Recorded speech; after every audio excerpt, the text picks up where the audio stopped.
Thank you. Good evening, everyone. Welcome to the Orange County Funding Corporation meeting. It's Wednesday, June 21st, 2023, approximately 5:45 p.m. We'll call the meeting to order and ask for a pledge of allegiance. Flag is just outside there, outside the building.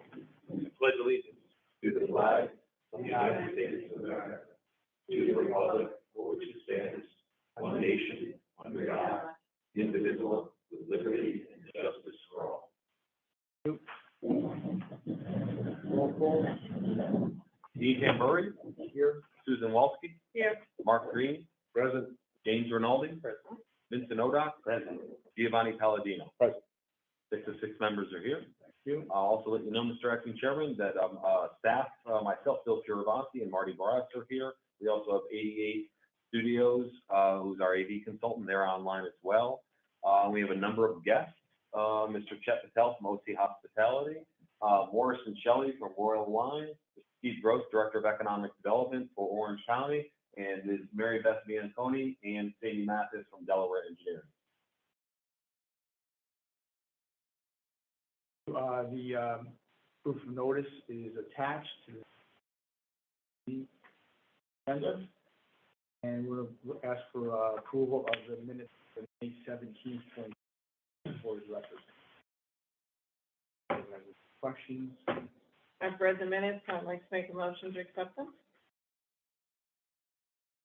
Thank you. Sue, second, Dr. Odock. Okay. All in favor?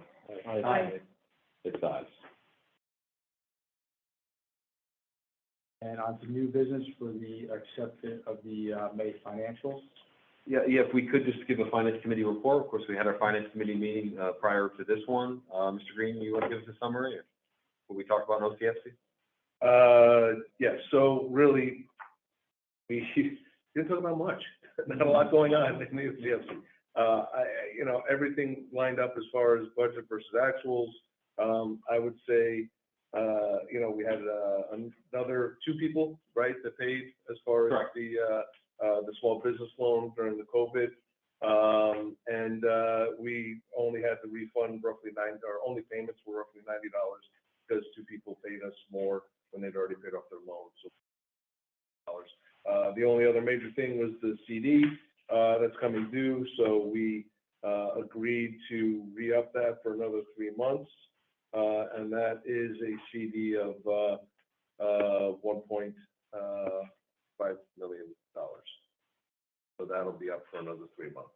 As the rumor on the street is that interest rates will be increased at least 1 more. We'll have an opportunity to vote on that investment a little bit later here. So if I could just jump in, what we're covered, the Finance Committee voted to recommend approval of the May financials for OCFC. They also recommended approval of the May-June payables, as well as the COVID-19 Resiliency Loan Fund update. So they did recommend the approval of all those. Will we get a motion for the board to approve them? Unless there's, we'll make a motion and then any discussion. I'll make that motion. Any questions? Second? I'll second it. Any questions? Questions on any of the financials? We did go through them at length in Finance Committee, tables as well. But if anyone has questions, please feel free.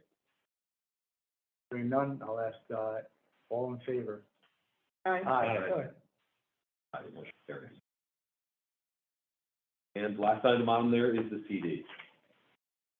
You want to state it again, or you want to make a motion? Is that okay? Certainly. So real quick, it's, it comes due next week. So we just want to roll it over. It seems like TD Bank, again, has the highest rate, 5.05, I believe is what it was. We'll roll it over for another 3 months. And then, again, we will, discuss it in 3 months. I think we made roughly $2,000 in interest last month at TD, which realized comes out to about $24,000 over a year, which is so. We're going to use a little bit more money from the checking, even 1 point. You are absolutely correct, sir. I apologize. So we are going to get interest. So right now it's 1.515. and we will get, I'm sure, a little bit more when it closes out. We are going to take from the 321,000 in our checking account.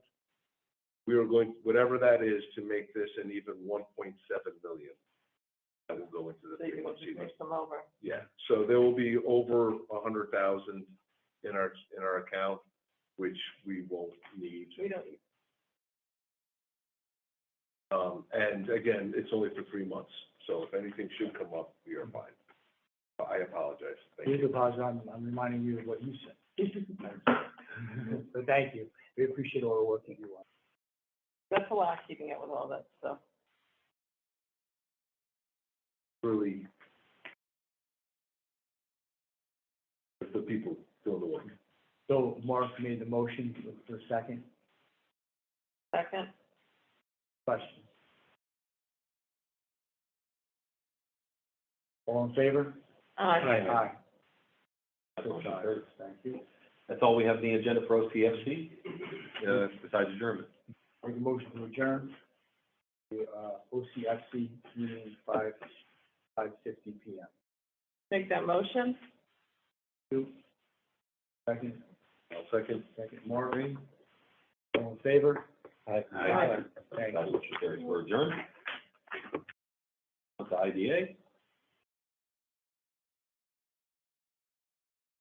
So the IDA, called the meeting in order at 5:50 PM.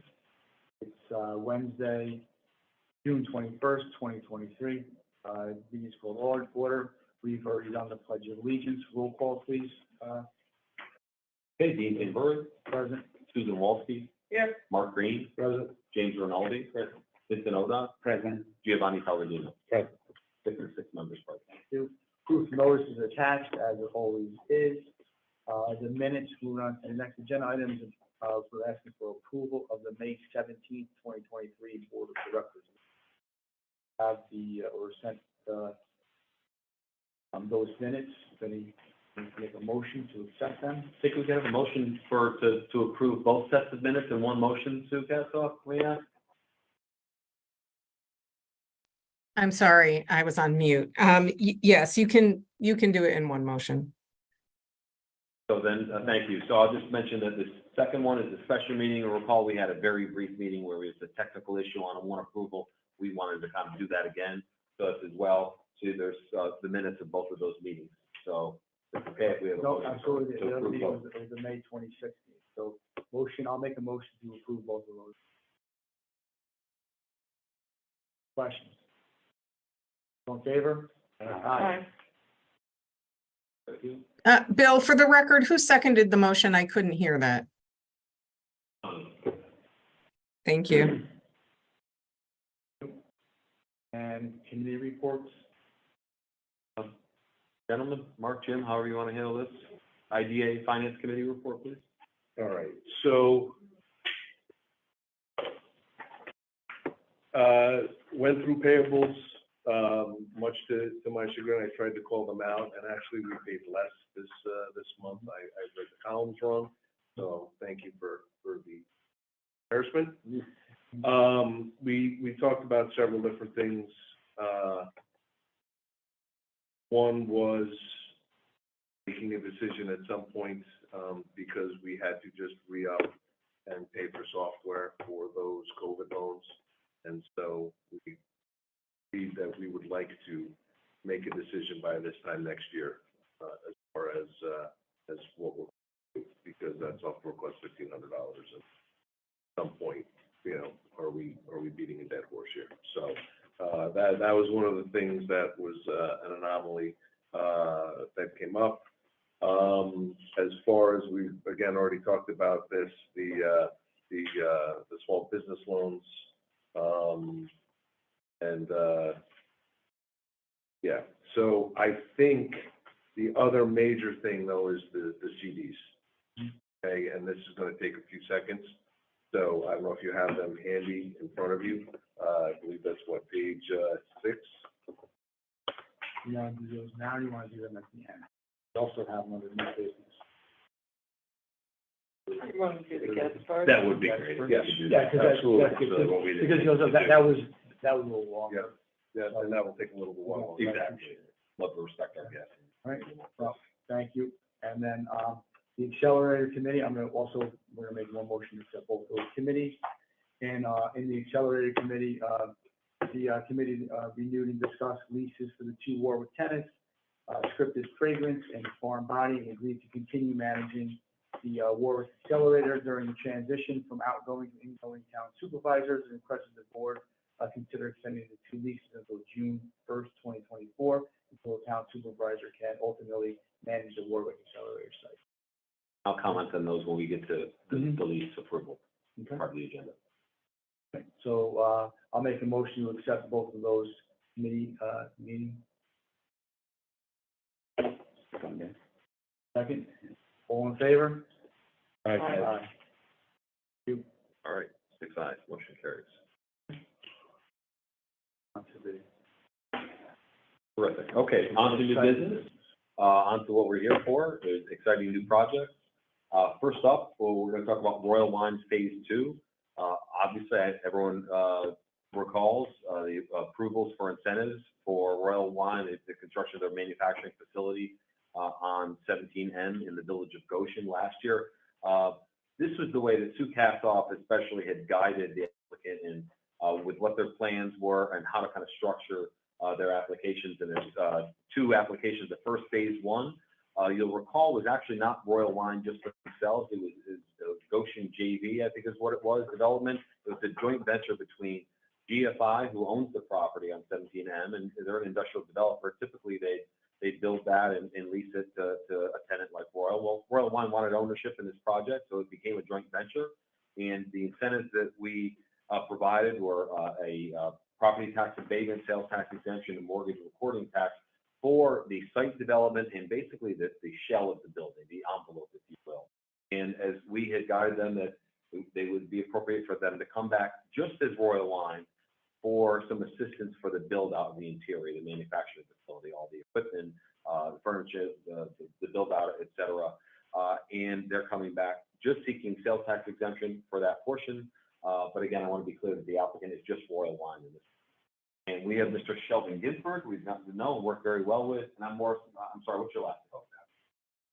Both for being here. If you give us a couple of minutes just to just briefly talk about what the second phase is. And this is, of course, our initial appearance here. We're looking for the board to authorize a public hearing for this and the second project we have here. So you certainly can ask any questions you like. But of course, we'll have a public hearing and then they'll come back and we'll be able to build them even further.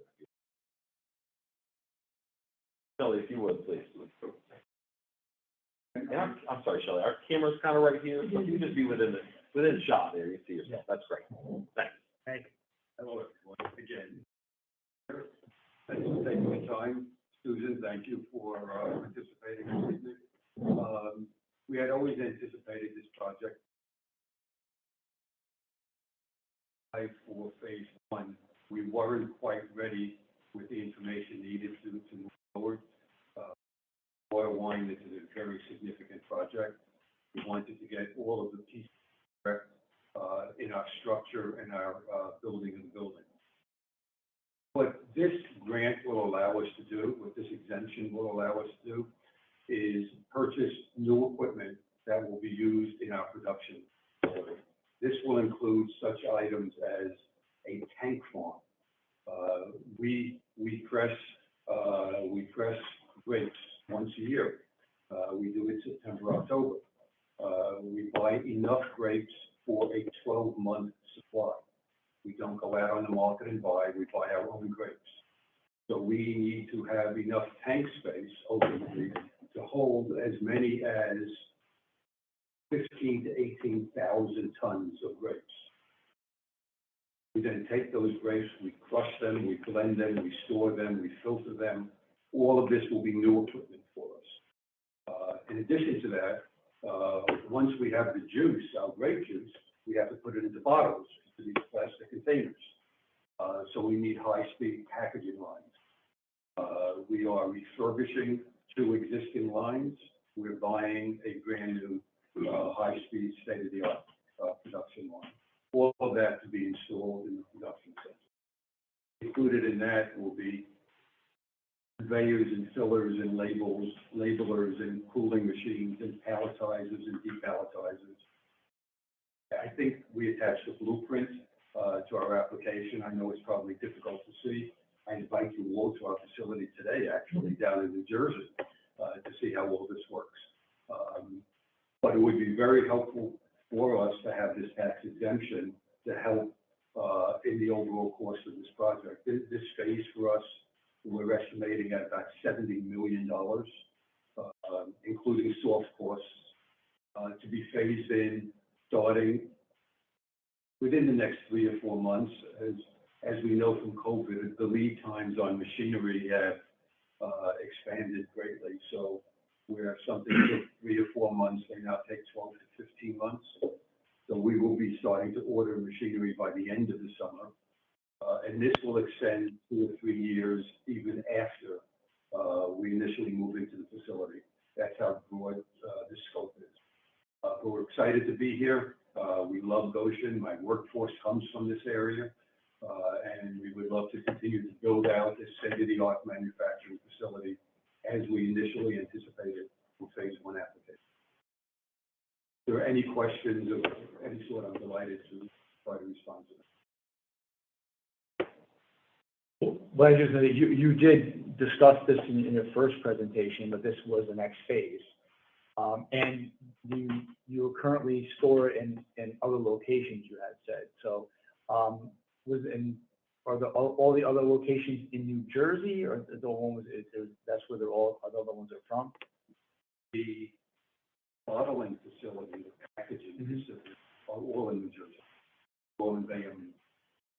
The facility we have today that crushes and stores the wine, actually in Ulster County. Okay.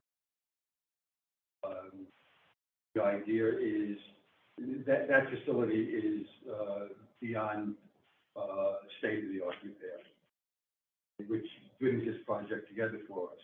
100% of the workforce will be coming. Over time, 100% of the functionality of that facility will be. Shelley, would you say the bulk of the jobs come from New Jersey that are being transferred from Bayonne or being created from the operations in Goshen that will replace Bayonne? The interesting thing is that much of my workforce in this production area comes from this area. They commute every single day to New Jersey. They live in Muncie and Spring Valley. The grape juice that we manufacture has very specific rabbinical supervisions. We could only use certain types of workers in this facility come from this area. Today, they commute as much as 2.5 to 3 hours a day. They're thanking us for coming to Goshen. They gain 2 hours a day of personal time by us opening this facility. Very good. Any other questions? Yeah, I was wondering, without this help, the information presented to us now, without this help, is there any other source of help, any kind of, would the job continue? Will it continue without help from us? Is there any other alternative source of income? To be perfectly candid, we're moving forward. If this project is full steam ahead, we're going to purchase this equipment, whether I have to pay sales tax or I'm exempt. The exemption from sales tax will free up capital for other types of expansion. It will lessen the capital burden that we have to use to build this facility, but we're committed to the project. Do you have an estimation yet of how many jobs it will take for the install on this? The short answer is no. It's a specialized type of installation. Every piece of equipment has to talk to each other. No, I understand that. I'm just hoping that you're going to be able to use local talent for the install. A lot of these specialty things we run into a little bit of sticky wickets with because it is so specialized, especially with robotics these days. Well, there is no anticipation of robotics in this phase. there are different types of equipment. I'll go granular for just a moment. Installing a tank, picture a large stainless steel tank. There's no doubt in my mind that within the 8 counties, there is a talent pool, skill set to install these tanks. To install a high-speed bottling line may be a little bit more challenging. We will search it out. We will look for the right people. If there are local people, we will 100% use the skill set in the 8 counties. That was my only concern. Actually, you know, I very much endorse this project because I do think it's a great asset to the Goshen area and to the Orange County area. You know, our ecotourism is good, and I know you're going to have tastings. I visited your facility up in Marlboro, and I know you do a nice job, you know, with your guests up there when that happens.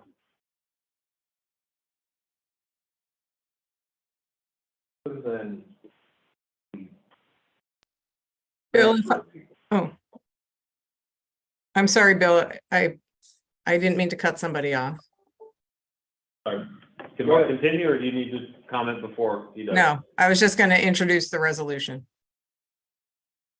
Go ahead. So, other than the transfer of people, do you foresee additional hirings?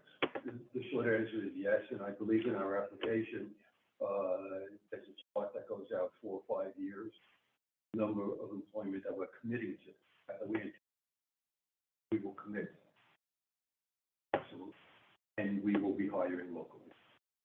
That's our anticipation. Do you have any other monies coming from a different agency or anything for this phase? No. Okay. So this would all be, this is funding from the company. This is funding from the company or a bank, but it will be financed. Oh, correct. Anything else? Thanks to cast off. I thank you very much. Thank you. Thank you. So in your agenda this evening is a resolution seeking the authorization of a public hearing. This is just an initial step. There are no benefits being provided. There is no approval of the undertaking of the second phase. It is simply a condition precedent to taking any further action. And so we're asking you to authorize the holding of a public hearing.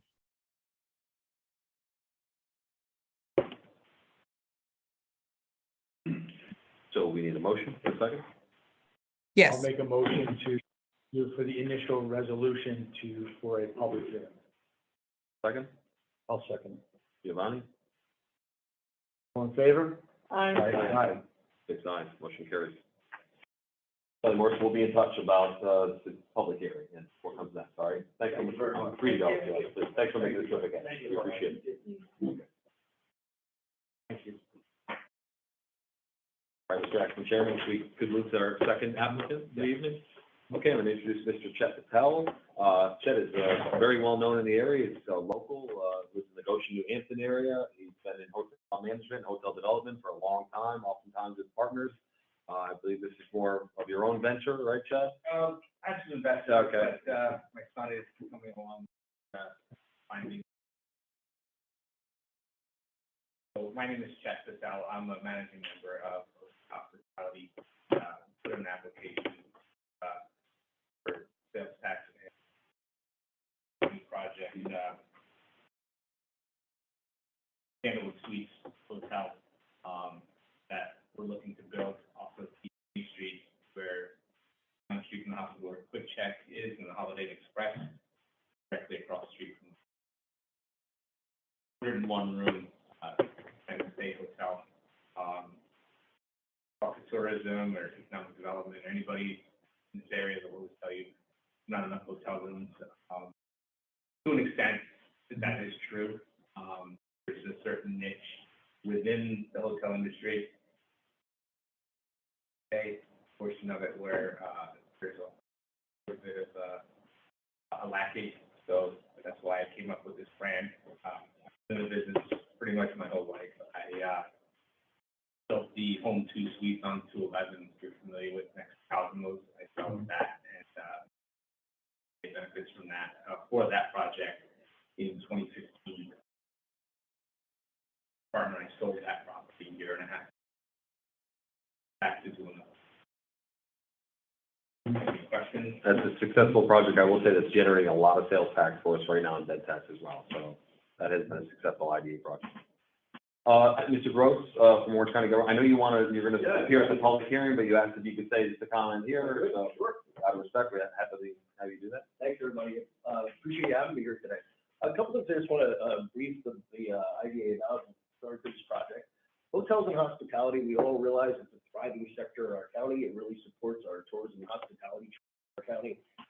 You know, the need for additional rooms is evident. We're doing a lot of things in the county right now, including a feasibility study for a conference center. One of the things that's come up is the fact that they're looking at existing hotel rooms, and there's a bit of a deficit in our county. And, you know, during our tourism season, which really now runs April to November, you can't find a room in Orange County. They're 100% booked on weekends.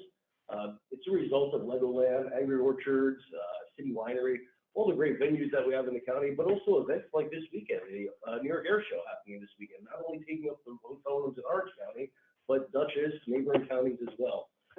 And sports tourism, it's a whole other factor that has really kicked up in the last few years. You know, Fowler Field in the town of Wallkill and Middletown School District is one of the biggest and best track and field tracks that's available for many sporting events. And the New York State Track and Field Championship was actually held in Wallkill last week.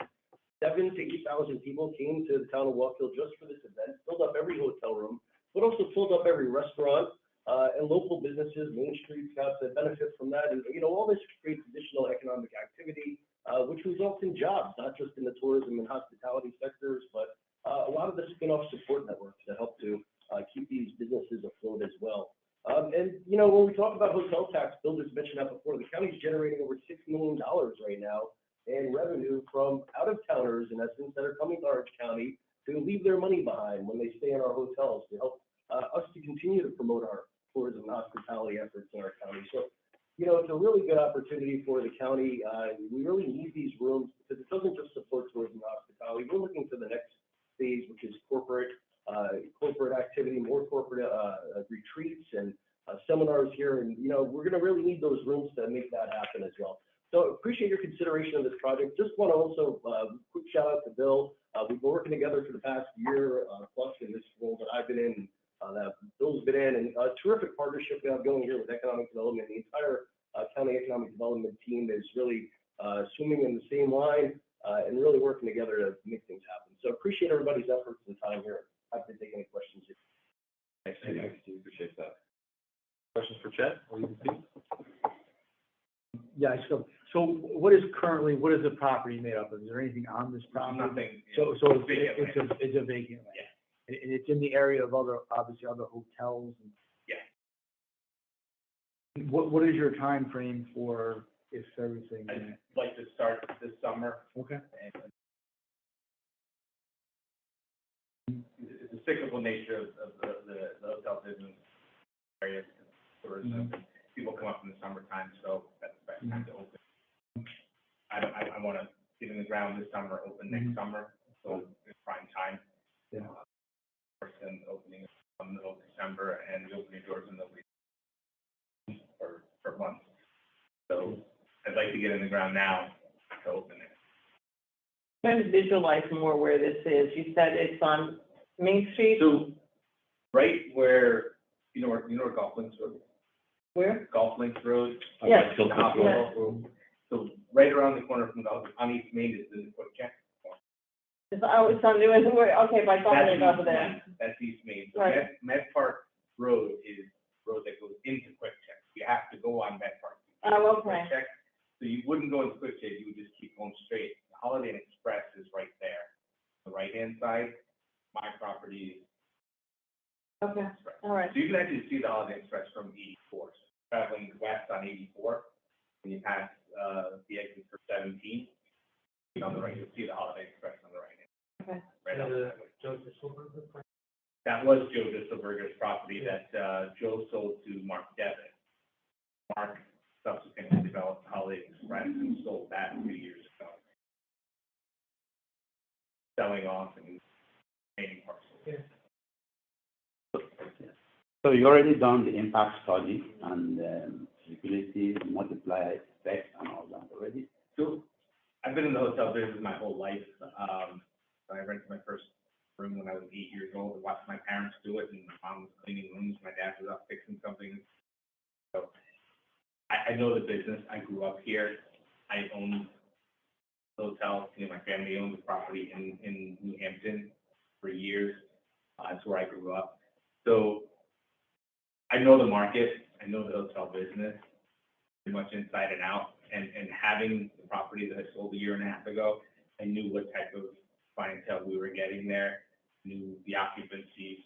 So because of that, and I'm a local guy. I have 2 properties in Connecticut that I travel to. Rather, you know, I'm selling one of them, just don't want to travel. I'd rather have something locally and home. So I live 3 miles from the site. It's good location for families, because they don't want to stay at Kalahari, and they want to go to both Kalahari and Legoland, so this gives them something in the middle. Yeah, Oh, you're close to this place? yes. And kind of like what you're saying there, like Legoland has that they have to bring in outside the area. And they can't even put them in their own hotel. They put them in others. What about our hot button? What about building? Who, you know, yourself towards So when I built the home too, majority of my subs were local, and I've gotten to be really good friends with them. So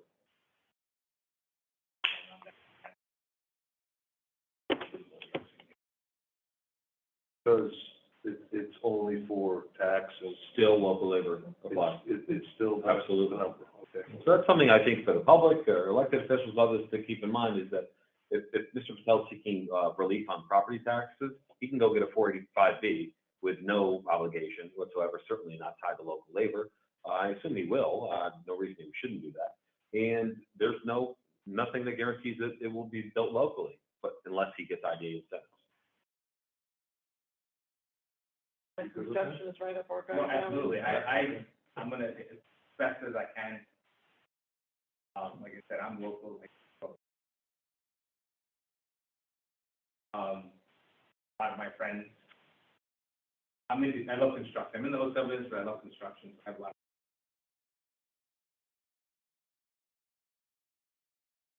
They're all local. But, you know, they're looking to work with me again. And again, this is an initial This resolution. is authorize a public hearing for the project, correct? Which we would schedule in the town of Walpole, of course, where.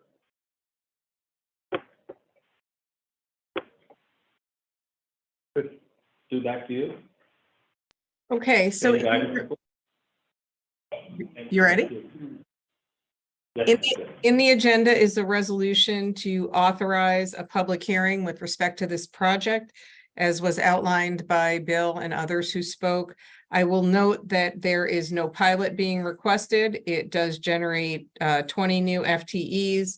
It's a total project cost of $14,730,000 with sales and use tax requested in an amount not to exceed about $935,000 and mortgage recording tax in the approximate amount of $82,500. Again, this is a public hearing authorization. You are not committed to doing this project or granting any of these benefits.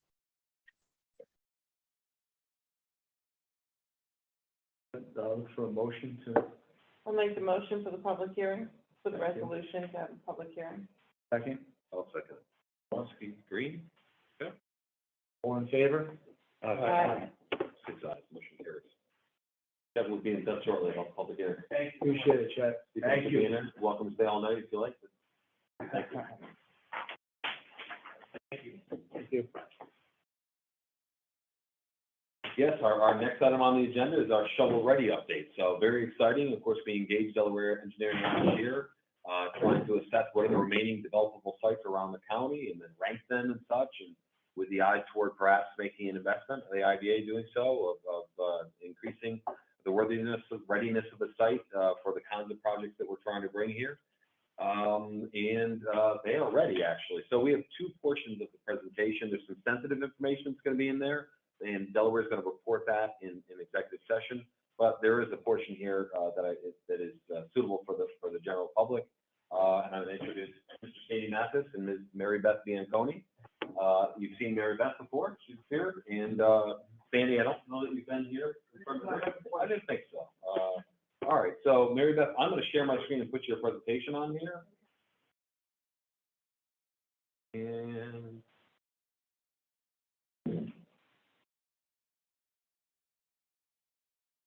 perfect. And you have the clicker, right? Yes, I do. Okay, great. Where's yours? Wonderful. Good evening, everyone. As Bill said, my name is Mary Beth Bianconi. I'm a partner with Delaware Engineering. We have an office across the parking lot here down in the Goshen Music Hall. Please stop in sometime and see us.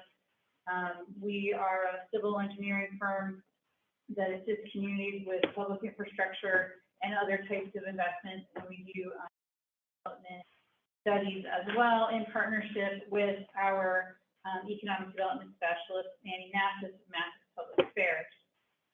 I'll just give you a tiny little go back in time to where we started this project, and then Sandy's really going to take this away and discuss the details of the work that was done.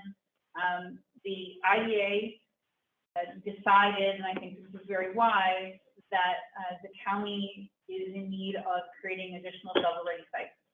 We're all aware that the county has seen a great deal of economic investment in the last several years.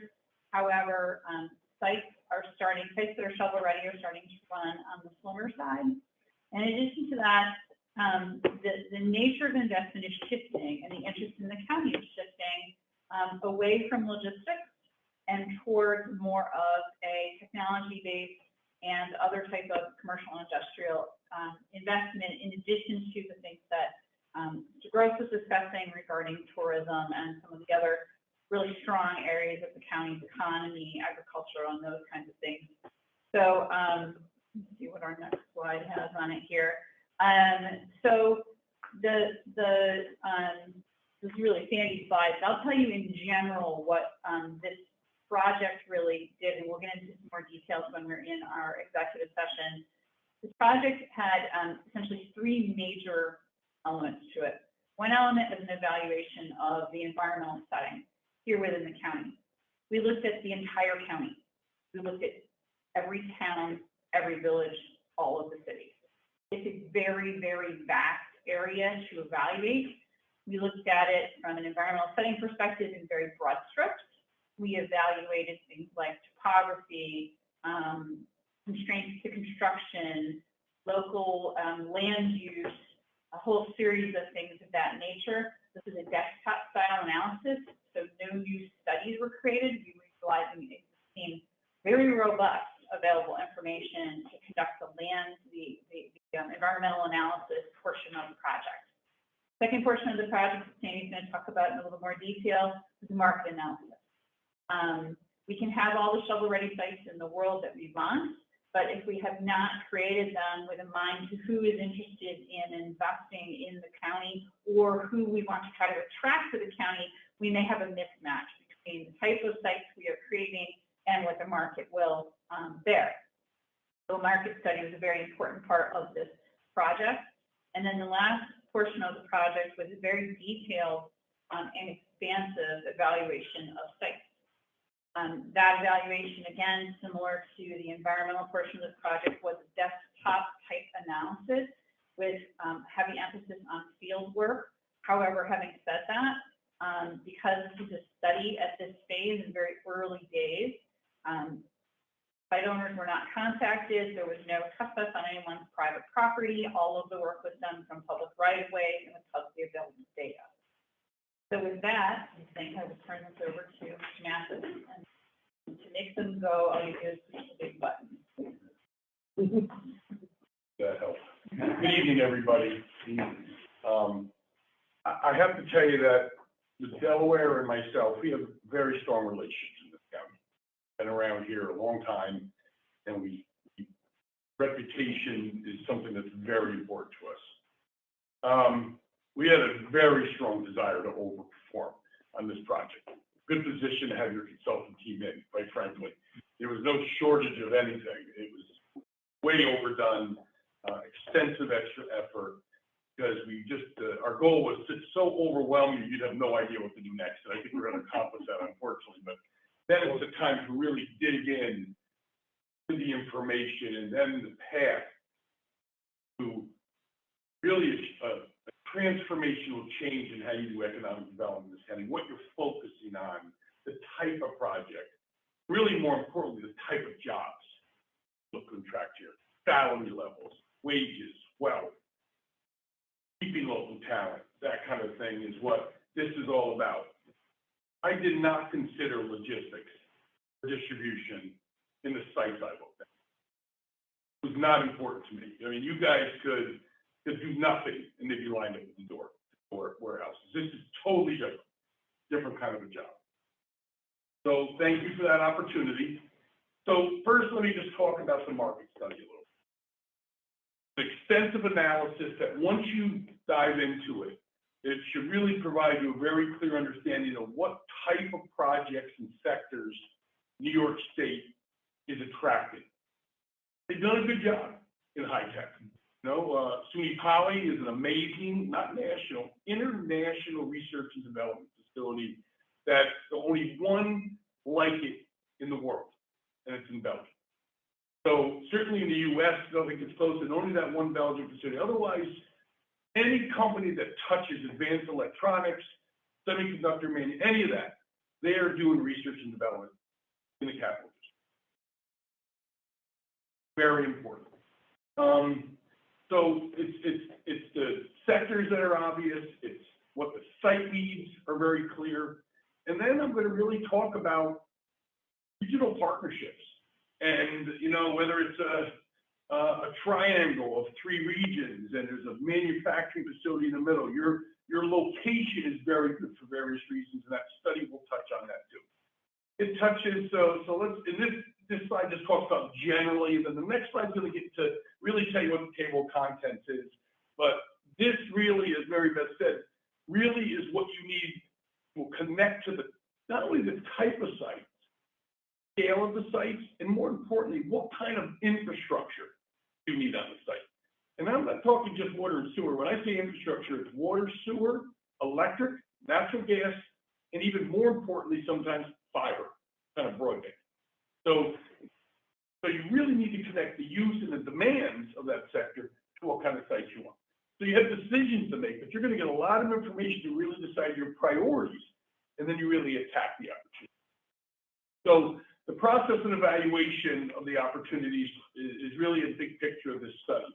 So a mixture of multiple sources of information, opinions, and experience. This isn't just me driving on your beautiful back roads, which I drove on for the last 6 months. Right? I bet it was a mellow winter, snow-wise. But it's professionals from real estate, from these sectors, site selectors, experts across the board. I gathered a lot of opinions, did a lot of research, and brought that all together to create that market study. It connects the economic development opportunities to the site talk. So it's the value of the shovel-ready site, and then it's linkage to the quality infrastructure, as I said. So we'll get into that in a lot of detail in that document. And specific sectors in great detail are identified and what their site needs are. The highlights of the value, it really highlights the value of educational New York State and regional relations. So this is specific colleges. So it's just not, and quite frankly, it's an area you're weak in. You know, you don't have that big RPI research university. You don't have SUNY Poly. You don't have a union. You don't, but there's others that you can build relations, like a SUNY Binghamton, which is amazing to work with. So, and also you have a great community college with really dynamic leadership with Dr. Young.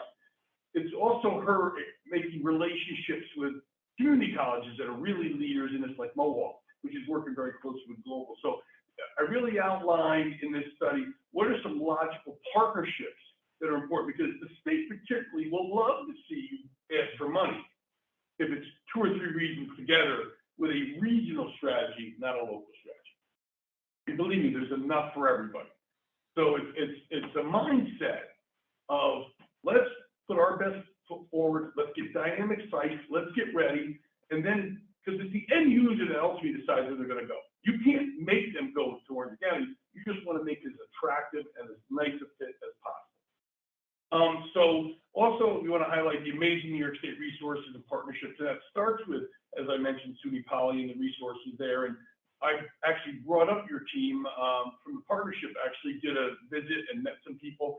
And we're talking now after this, but I'd love to get the IDA, Bill, the board, really come up, because you want to talk, and they'll give you a tour of the facility, and you really are amazed at the capabilities and what's happening up there. Billions of dollars of investment. It's crazy, but it's put New York in a perfect place. The other factors that are touched on in this is, you know, when I started doing economic development, it was all about what's the deal, what's the money, the incentives, and the site had to be shovel ready, or else you weren't getting. Workforce, you know, HR was not on the site selection team. They were brought in after that, no longer. Workforce is now on the site selection team. They have to buy into a site. So you have to really be able to talk about your workforce development and a pipeline that is starting at the middle school level for not degrees, but skills companies are looking for. A lot of times they're just certifications for certain skills, but that you really need to have a strategy and be able to answer those questions when you are marketing. And then lastly, quality of life does matter, and that really touches on it, because everybody says, oh, our quality of life is fantastic here. Well, it is here. And with COVID, one of the impacts after COVID is that quality of life really does matter, just the talent really wanted to live and work, even if it's remotely still, they want to live in a special place, and you have the elements that young, talented workforce is looking for. We go into that a little bit. And then there's a comprehensive analysis at the end, and then a really detailed action plan, which is one of the rules. What are your logical next steps to proceed with this and get going? So that's going to be, when you really get into that, I hope that you'll find answers to some questions. So a little bit more detail we're going to do, important segments of the study. Local and regional demographics. I do not spend a lot of time on this. You know, a lot of people like to fill half their report with all these charts that, quite frankly, I don't understand most of the stuff. But I've done enough on whether it's median family incomes, and I compare a variety of these things regionally. So how do you compare with Southern Tier, Central New York, where the other semiconductor in this advanced manufacturing is happening, Capital Region, Utica. So we really use it to really show you a snapshot in today's time what you look like here. Federal state incentives, it's historically aggressive. That's why you're getting a cluster now in New York. You had Global, you have Wolfspeed doing manufacturing in Utica. Now you have Micron in Central New York and Onondaga County. Global's announced that they're going to do a second fab in the county. So you're truly getting a cluster of manufacturing now in the state. And what that's done is when Global happened in the Capital Region, everybody expected this huge supply chain to come. It didn't come because there wasn't enough business here from the make real estate investments. Now you've reached that point. So the supply chain, which I'm going to be in great detail in the market study, is very real, and we'll touch on. Potential targeted sectors. So these are the sectors we looked at that we feel very strongly that you can attract here. Advanced electronics has several elements to it. Exciting opportunities. Semiconductors, small scale manufacturing, because the big scale manufacturing is way too demanding on water and power. You know, you don't have 1 million, 2 million gallons of water a day to play with, but there's smaller scale things that you can certainly compete for. Supply chain, test and packaging, this is the testing of products and then packaging them. IC Design Centers is very promising for this area because you're qualified, and that's integrated circuit design centers, which design the chips, and these are all jobs of $200,000 plus each. Amazing, and there's great demand for locations. And then advanced materials, which I think could be a great area for you folks in your cities. Redevelopment of some of your industrial core in both Newburgh and Middletown. And quite frankly, even Fort Jervis too. Life sciences, that includes bio, includes pharma manufacturing. Regeneron is looking for a site now. They're desperate for it. So there's such demand for this, there just aren't any sites. And again, not as demanding for infrastructure, which is something we need to be sensitive in Orange County. Advanced ag. So you don't want to forget about one of your historical successful markets, which is agriculture. And, you know, in the Black Dirt region and all this. So there's a lot of technology now being implemented as part of ag. And we touch on that a little bit. Healthcare product development, data centers, wind, renewable, battery storage. Binghamton University is the leader in the country on battery. storage and redevelopment. So there's certainly some opportunity there for a relationship. And then mixed use, we did some, even though your focus is going to be a larger project, we also incorporated where are some logical places for some quality of life thing in some of your villages and cities where you got mixed use, you got some potential housing on top of more of a commercial type development. I think there's some work to be done and some entrepreneurial support as you turn the corner from the accelerator model. There's some things you can do to attract entrepreneurs and small business startups, sports complexes, workforce again in this new urbanism, which is again with the talent wants to do these walkable downtowns. You already have some great examples, but it's something to be very careful about placemaking. You know, this young talent is really driving oftentimes where businesses locate now, not the other way around. Talent doesn't really like to travel anymore. They want the businesses to come to them. Relationship building. This is so critical because this is where you can fill gaps of weaknesses. You know, you just can't say, well, we can't do that, we can't compete, we're not going to. No. You find a way to build a relationship or a partnership. So education, SUNY Binghamton has a statewide or national program. That's not the Southern Tiers College. It's one of the 4 university centers. Absolutely, you should be building that relationship with that campus. Orange and Mohawk community colleges are natural partnerships on workforce development. And then the regional ED groups, and is I think, and I'll talk more to Bill about this, and he's already, like in Cooperstown, met some of these people, and he's starting to build relationships. Is I think Southern Tier with the agency based in Broome County is really dynamic as a natural partner. Central New York, you go north, they have the biggest pharma life sciences cluster short of northern New Jersey in the country. Shocking. And then the capital region is the logical on the semiconductor and stuff to figure out partnerships. And the Center for Economic Growth is the group that does that up there, and they're very welcoming and wanting to build relationships. Sites. Let me just say this. I mean, I will beat the drum until I'm sent out the door. It's the winning formula. If you do not have the sites, and that's I congratulate you for starting this project. You don't have shovel-ready sites. You're kidding yourself that you're going to attract any high-end jobs. It's just not going to happen. You know, and if you're marketing sites that aren't ready, you're even wasting your money even worse. You got to get the sites. When you have the sites ready, that's when the power shifts to you and the community that supports that, because now you can be selective and really good companies. I touched on a little bit what your competitiveness looks like, where are some weak spots. Workforce development, again, pipeline absolutely essential. We'll get into a lot of detail on that. Quality of life, yes, it matters. An action plan. We really provide a blueprint that we feel is a dynamic future. Because once you start attracting the kind of jobs that these sectors provide, it is a deal changer.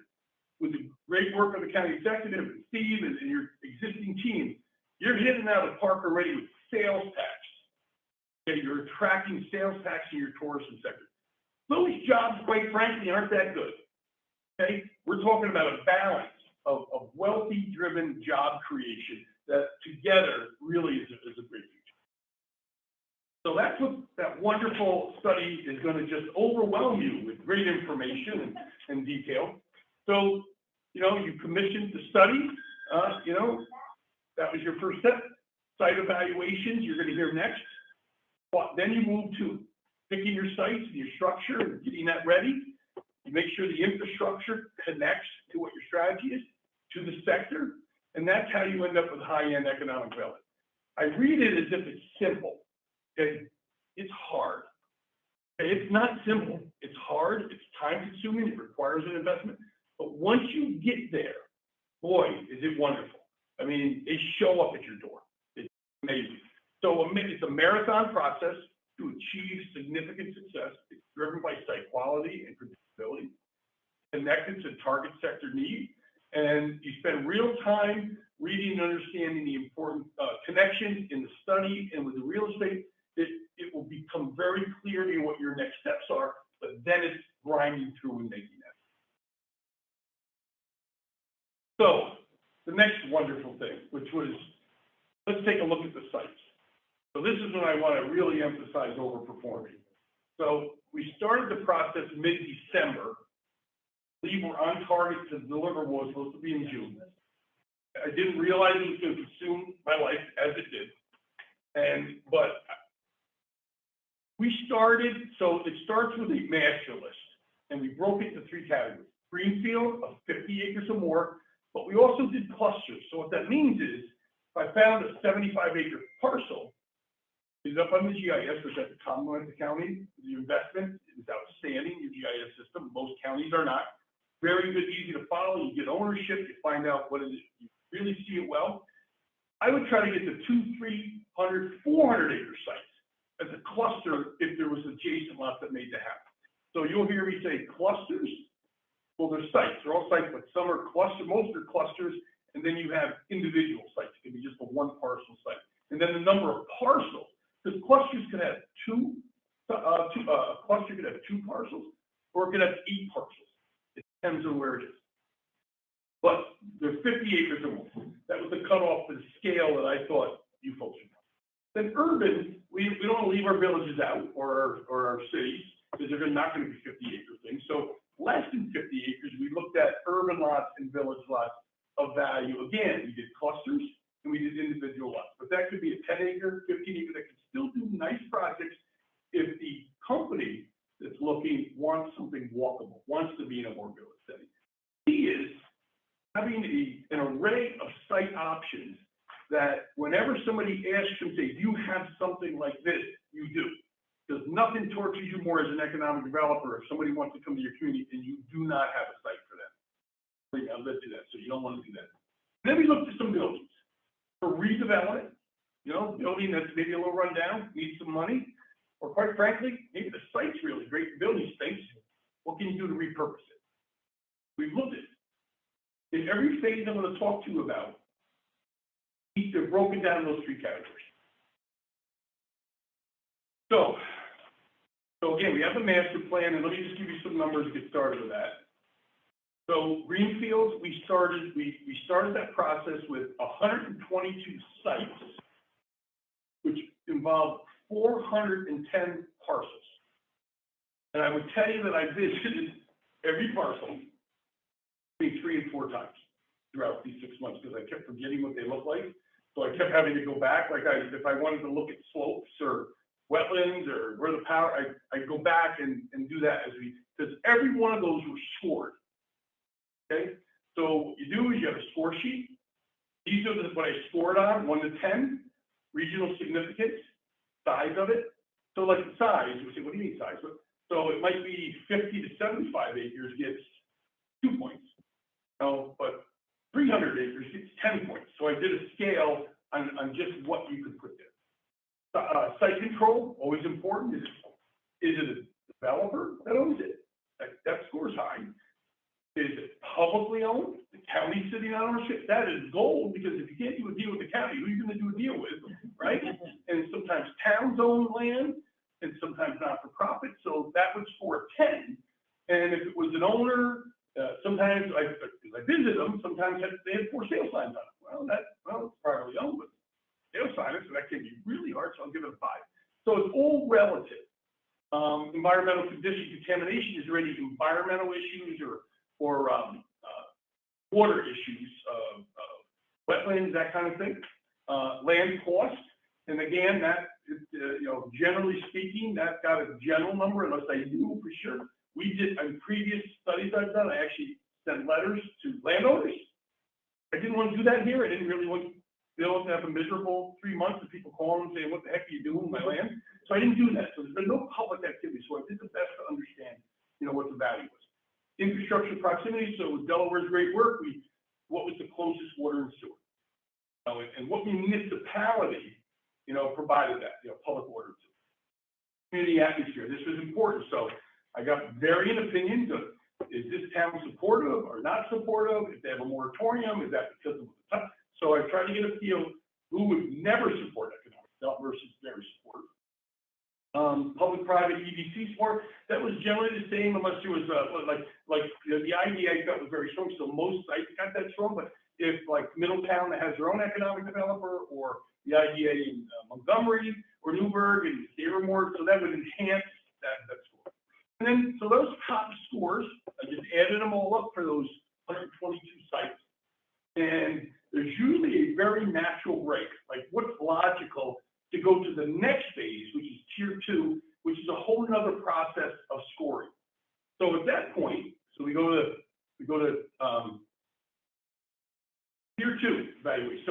So we did all that, and you're getting all this information, by the way. You're getting all those score sheets, so you can look and see, wow, this site I thought was pretty good. Why did it score so low? You'll be able to go to the score sheet and really see, in our judgment, what the weak spots.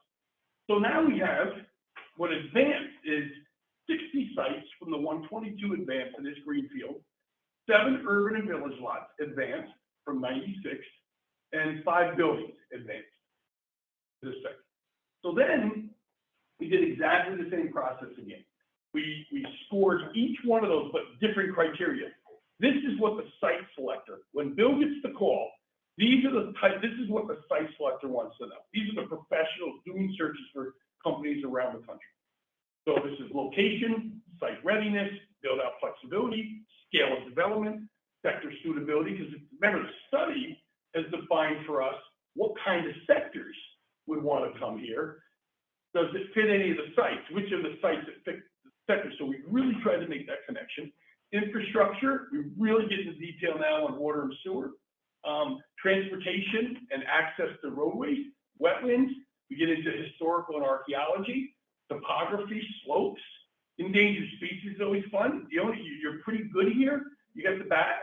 So if it was very wooded, scored a little lower, you could fix that. You just when you got to take the trees down, but we had to acknowledge that it was an extra step. Development structure. So what that means is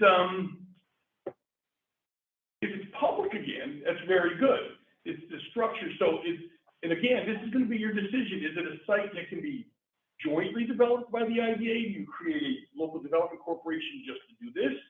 Or is it governmental? Or is it private? So it really, what the structure is, how you proceed, and what that connects to the site is very important. Incentives. And I made some judgments on what I thought in today's climate would be very supportive of giving incentives for certain types of projects or sites. Time to market, how long is that going to take to get approvals? Is that less than 12 months? Is that 1 to 2 years? What is it? So we made judgments on that. And then the sites are ranked again to move to a final stage. So what happens is, so now we move to what we call really your top sites. So we summarized everything, obviously. There's going to be a lot of detail. And then this process, to remind you again, is to help you prioritize your investment. You can't work on 10 sites at once. You're going to want 1, 2, 3 sites. Maybe it's 2 greenfield, maybe it's a lot, or where your resources want to be put as you really start to do this for the first time. So it comes into a class ranking, but just to give you a feel, so on greenfields, we've ended up, class 1 is what is your top sites, and that's what we're recommending are your top sites. And we call them regionally significant. Then we don't forget about the other sites. We rank them then as class 2, class 3, class 4. As the score gets lower, they move down the list. So it's kind of like the bench. So as you start to have success, you move on to class 2, and they're your next level. And sometimes there may be only 2, 3, 4 points difference that can be changed by one of the categories. But then so you've had 11 sites in advanced to greenfield, which included 33 parcels. And then your urban village lots, we did 1 of each for buildings. So we have 1 village lot and we have 1 building. Again, to show you samples, you can move down and see what the next ones are and decide whether you like those better. So class rankings are provided. Then we do spec sheets. Now we're only working on the final list, top list, because you got to get the numbers down to a manageable level. We've done sample spec sheets of which you could post on your website for marketing, or when the site selector says to Bill, I need this in 24 hours, send it right to them. But I warn you, none of these sites are ready. I mean, there's no miracle here. None of these are ready. These are the ones that are closest to be ready, but still need work. So you get 2 versions of the spec sheet. Get one, again, samples, a lot of the information, which I'll touch on the utility information. Some of the information can be challenging to get from certain folks, and I'll explain that what that means. So the spec sheets still have 2 versions. You have a public version that you could continue to fill in, continue to advance as you advance, and that becomes a marketing tool. It's all set, it's structured, they look great. Then we do a second one, internal, where on the back page, we give you recommendations on your next steps in order to advance the sites. So we're giving you the advice of what you should be doing happening next, whether it's a GEIS, whether it's doing seeker in advance, whether it's extending the sewer that's a mile away, let's get it to the site and chase money for that. So it really gives you detail on every site. A lot of it's similar because they're all kind of in the same place, but it really does break things out. What's the priorities to move on? And then internal, so that again should be a tool, but also at the end of this is very detailed next steps for you overall as an organization and what we recommend that you do from successful groups that have done it. And again, you're not looking at 54, 55 counties doing this in New York. You maybe have 10 counties in this state right now that are doing anything with site development that will put them in a position for this. So the competition is weak. You know, there's some really good ones, but there's probably 40 to 45 counties in this state right now that will never get a deal with any. It will just never happen. So we hope you're one of them that can be very successful. Well, there are handfuls that are ahead of us, well ahead. Oh, no, there's some that are very good. No question about it. You got them in the capital region, and they're about a decade ahead. But that's, which has been part of Orange County's problem. You used to have 10 shovel-ready sites approved by the state 15 years ago. They're all developed. So the problem with this is you've got to keep ahead of your success. Capital region has a significant problem with sites as well. They're fighting the battle because the private sector won't do this. You know, you think the private sector, they're not going to spend the money, and you're going to have much better access to public money for infrastructure than the private sector developer will at no cost. All right, I did that, yeah. So, final report, and this is Delaware's game. They put together a wonderful final report, but I just want to emphasize what you're going to be getting. So, you're getting all the details on the real estate process. You're getting all the score sheets, and you're getting the criteria. We wanted you to really see what the scores broke down and what it really represented. So you're going to get everything that we use for this entire process. About 600 pages, just so you know. We have it in the binder. It shouldn't be that hard to find it. So what you're going to get is you're going to obviously get the market study, which I think is about 40 pages, and most of that is substantive stuff, not a lot of charts. Really good stuff. Then you're going to get the entire process, which is that 600 pages, from the master list right on through to the spec sheets. Then we're giving you a binder that takes the score sheets out, we just have samples. And that's about 1/3 of it. And that's in a binder with tabs leading off the content, so you can really find everything you need relatively quickly. And then if you need to go to a score sheet, you got to go to the bigger document. So you're getting really the report, you're getting the market study, you're getting the big analysis of everything, and then you're getting a very user-friendly binder as well. Detailed next steps will be provided both in the market study and the real estate analysis. So some things, and then I got a couple things I just wanted to just big picture mention of kind of like lessons learned. We have a moratorium problem that's only getting worse. The moratoriums are on big boxes.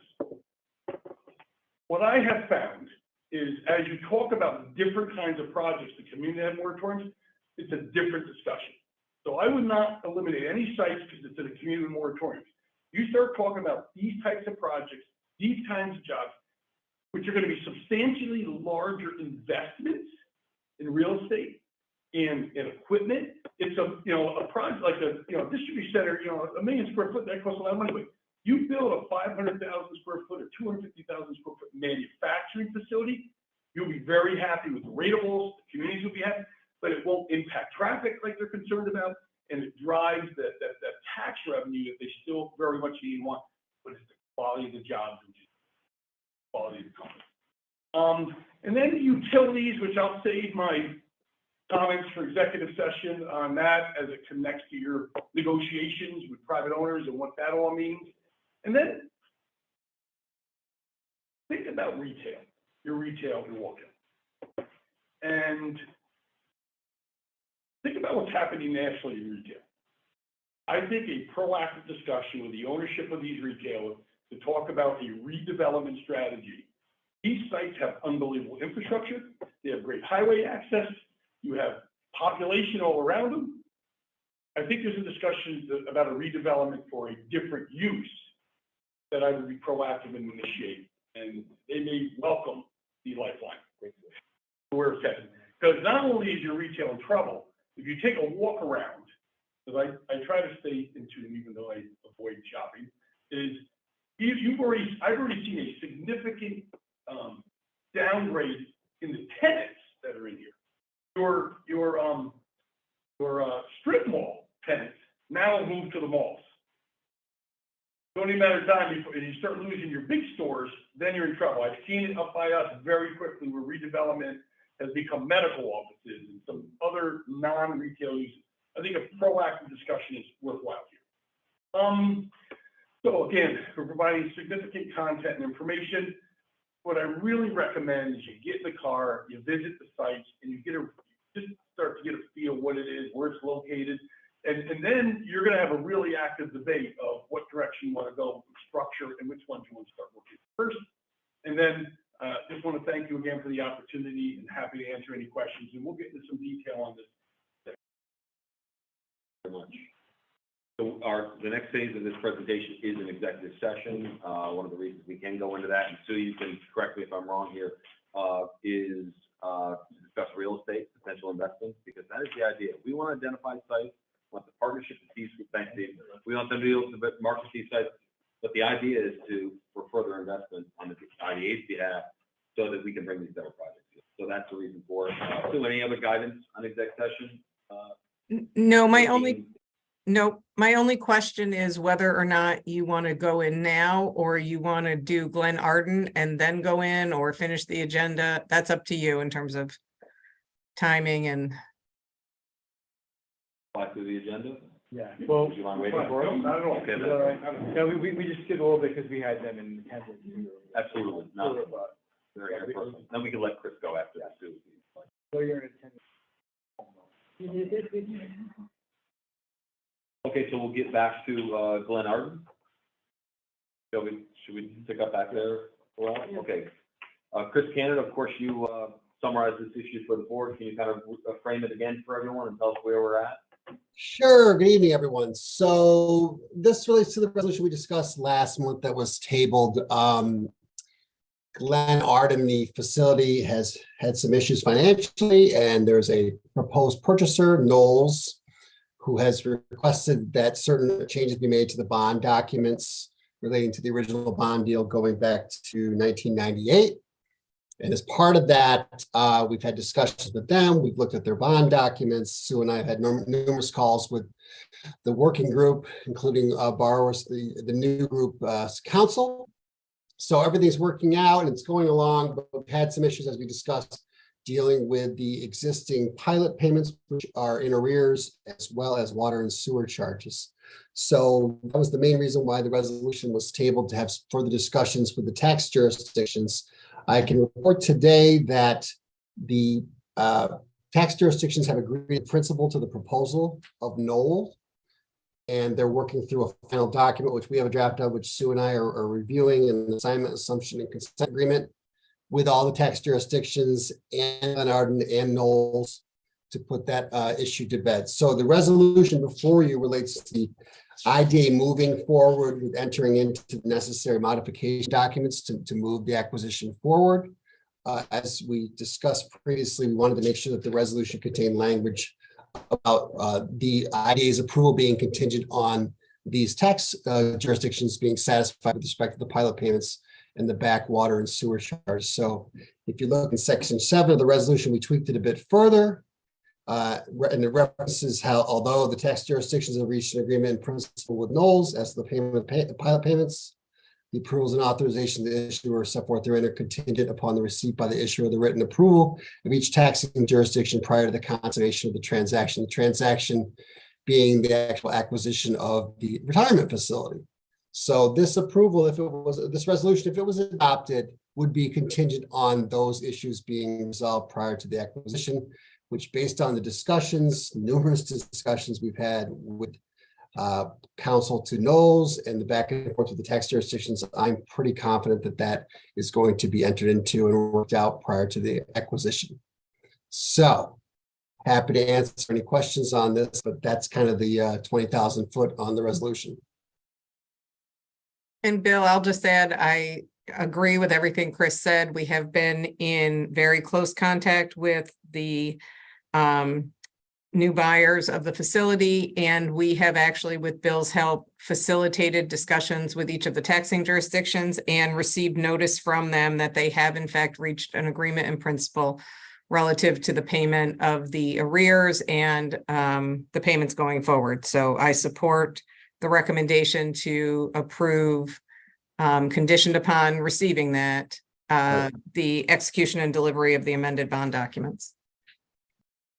I'll just add that I just made the extra effort to personally call each of the taxing jurisdictions, the village, the town, and the school to make sure that they were on the same page and everyone was good with it, and they did confirm they were. So we have everyone in agreement here to move forward.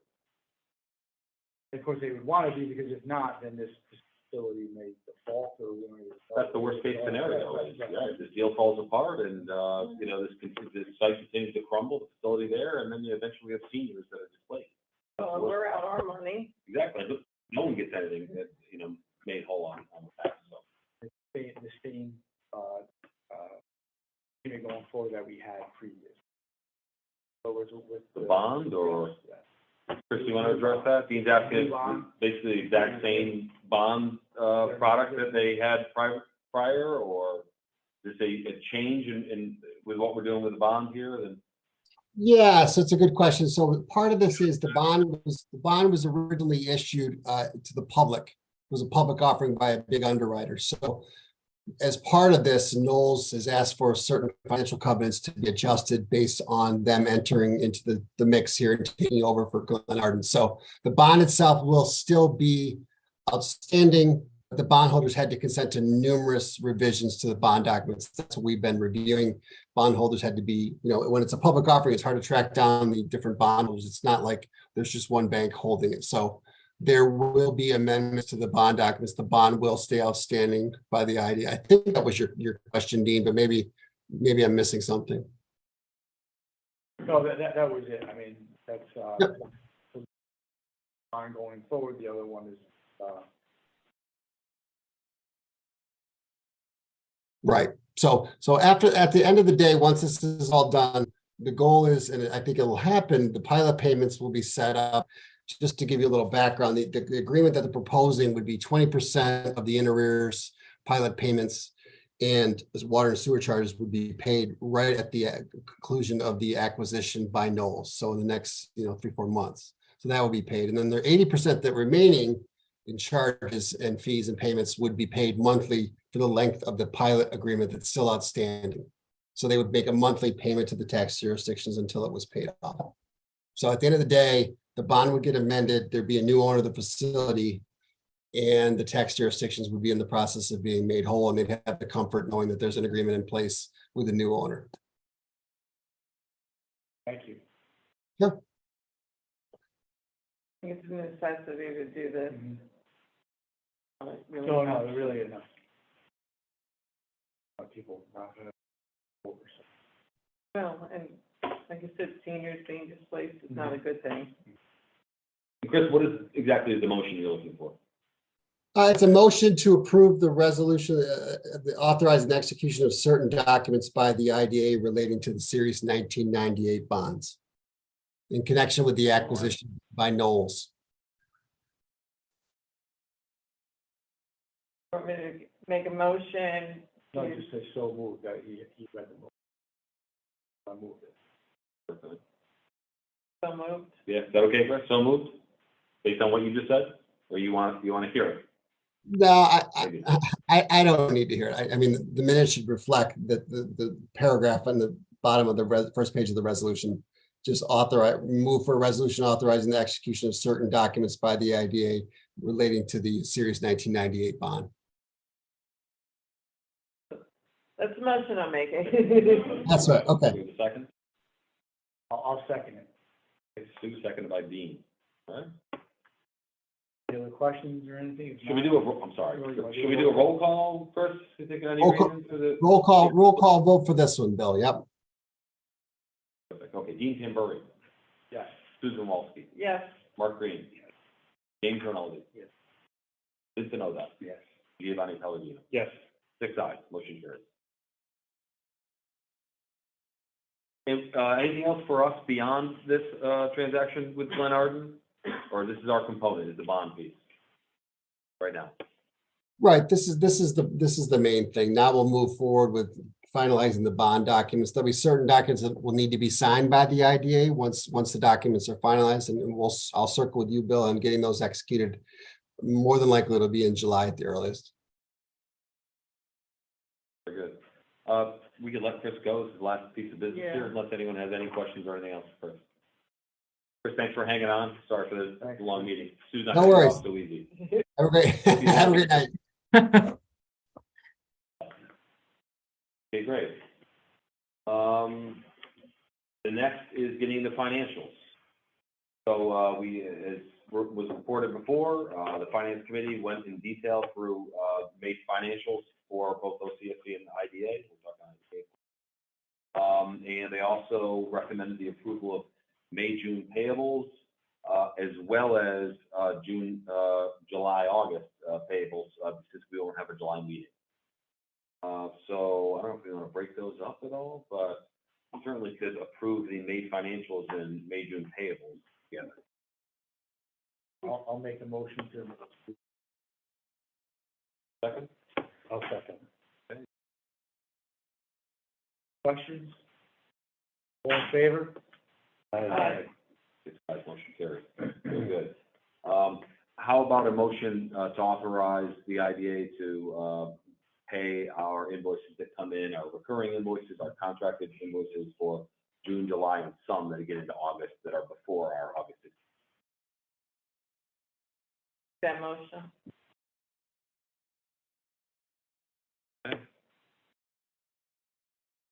Any questions? All in favor? Aye. 6 ayes, motion carries. Next is our lease for our headquarters. I won't go too far into this one since we still have other items, but you all know the saga that we've been through. Now we're back at 4 Crowdy Lane and looking to renew for 3 years there. It really ended up being, I think, an attractive deal based upon everything else we looked at. We still have extra square footage that they're going to take back when they need it.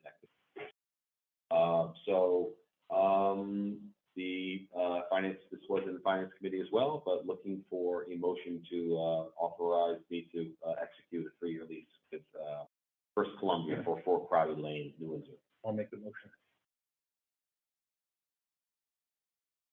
Hold on. All right. Any questions? No, I think it's, price-wise, it's a good value. I didn't like the meeting, so. I'm sure. All in favor? Aye. Aye.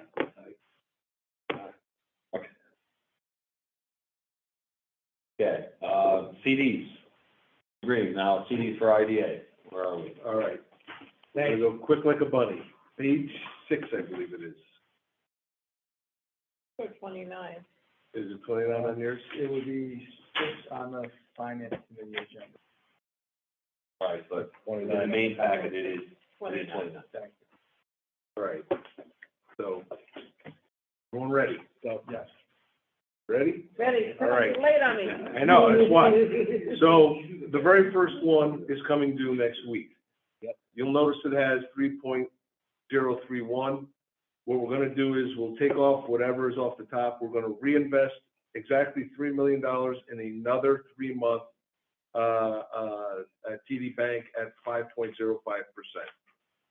Okay, so that extra money is gonna go into the checking account below, which is at 1,045,000. You all see that? Sorry. Okay, so just keep that in mind. Next one, also coming due in a week. It is a 6-month. That $3 million, I'm sure will have other residual money in it. That other residual money goes into that checking account below. So exactly $3 million will be converted over to another 6-month at TD Bank because they give us the highest rate. I want to say 5.15%.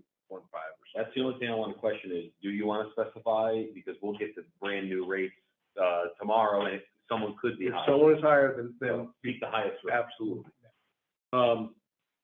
The next one, the third one, does not come due until next February, so we don't talk about that one.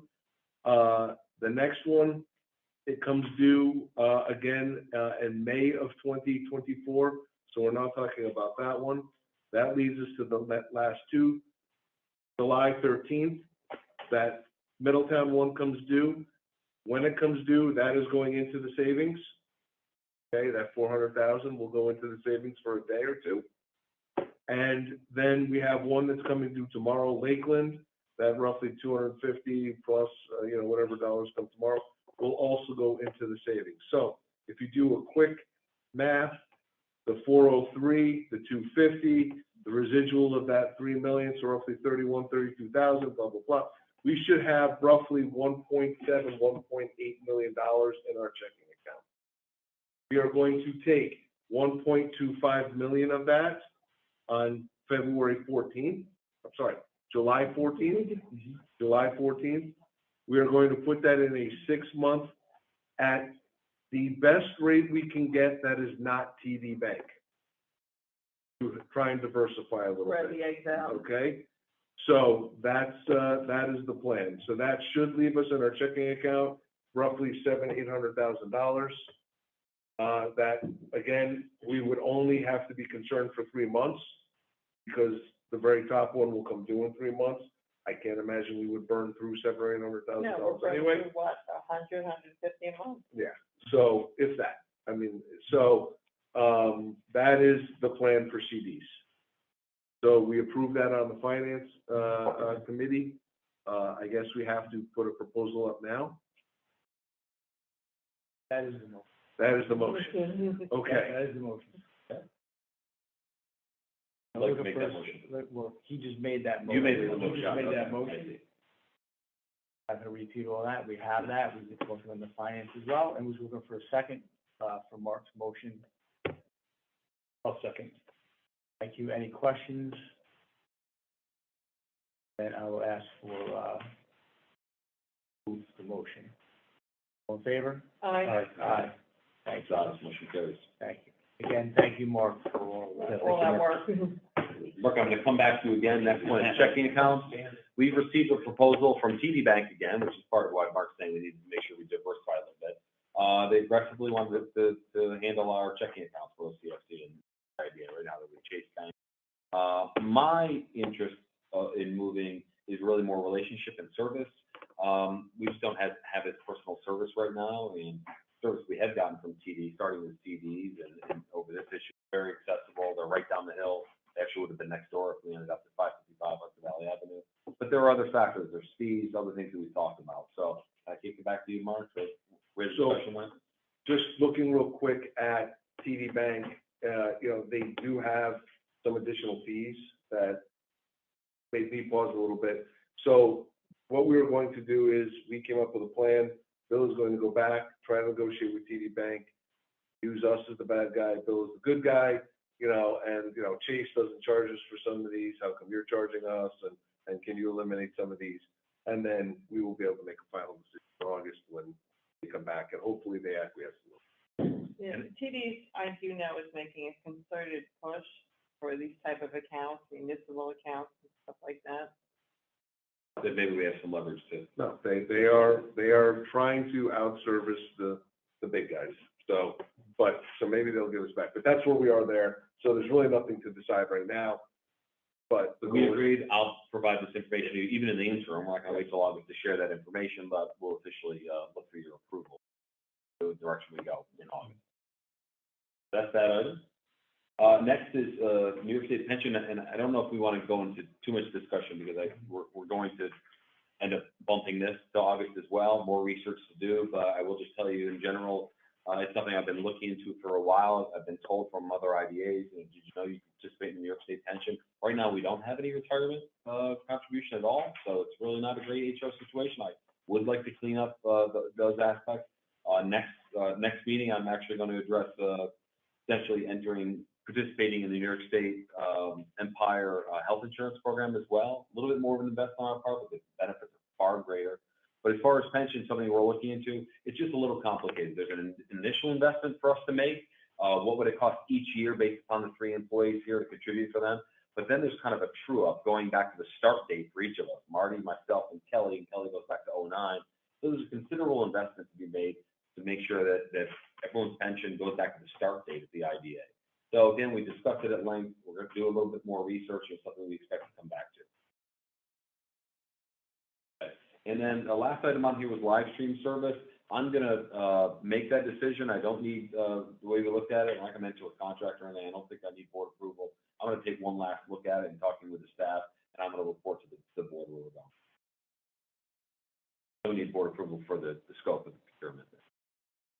So you'll be providing more information on them? I will, absolutely. It's who's doing this. Certainly, we're just taking another look at it. 88, who's done quite well performing this service for us. They've given us an updated proposal, and we've had someone else that's reached out to us over the last few months. So we decided to take a look at it. But we're going to do the final analysis. I'm going to share that with the board. Okay. Thank you. That's the remainder of our agenda, except now we'd be looking to go into executive session for the rest of the shovel-ready presentation. Any guidance that we need there? No, just that you, should the board decide to move into executive session, it would be for the purpose of discussing the acquisition of real property. I will also note that I have an update for the board to be discussed in executive session relative to potential litigation, so the record should reflect that as well. And we'll handle that after we let our guests go, of course. So great. So we need a motion to go to executive session to discuss real property? I'm gonna make that motion. Second? Favor? Aye.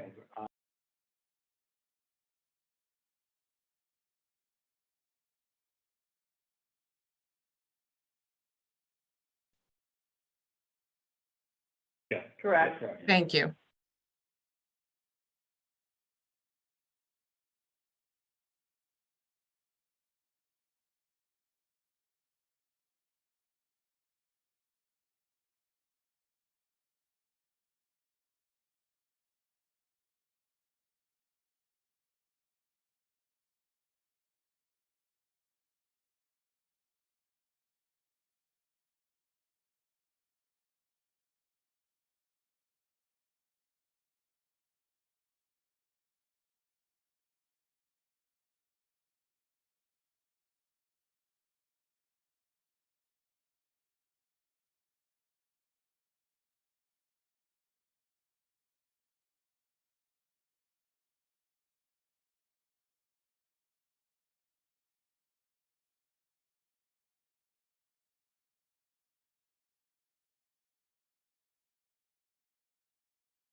Thank you.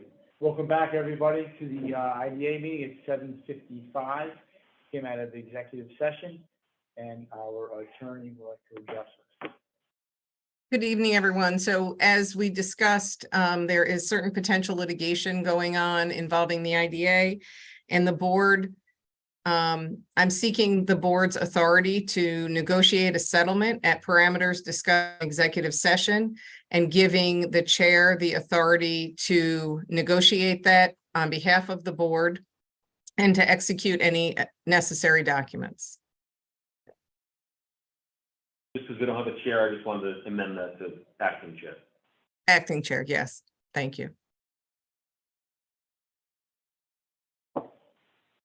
Take the motion for that. Second, I'll second that motion. any further discussion? All in favor? Aye. Thank you. Thank you, Sue. Thank you, guys. I hope you have a nice summer. Yes, you too. Yes. Thank you. Enjoy next month. And we just need a motion to adjourn. Motion to Second, adjourn. second, Mark, all in favor? Mark. Aye.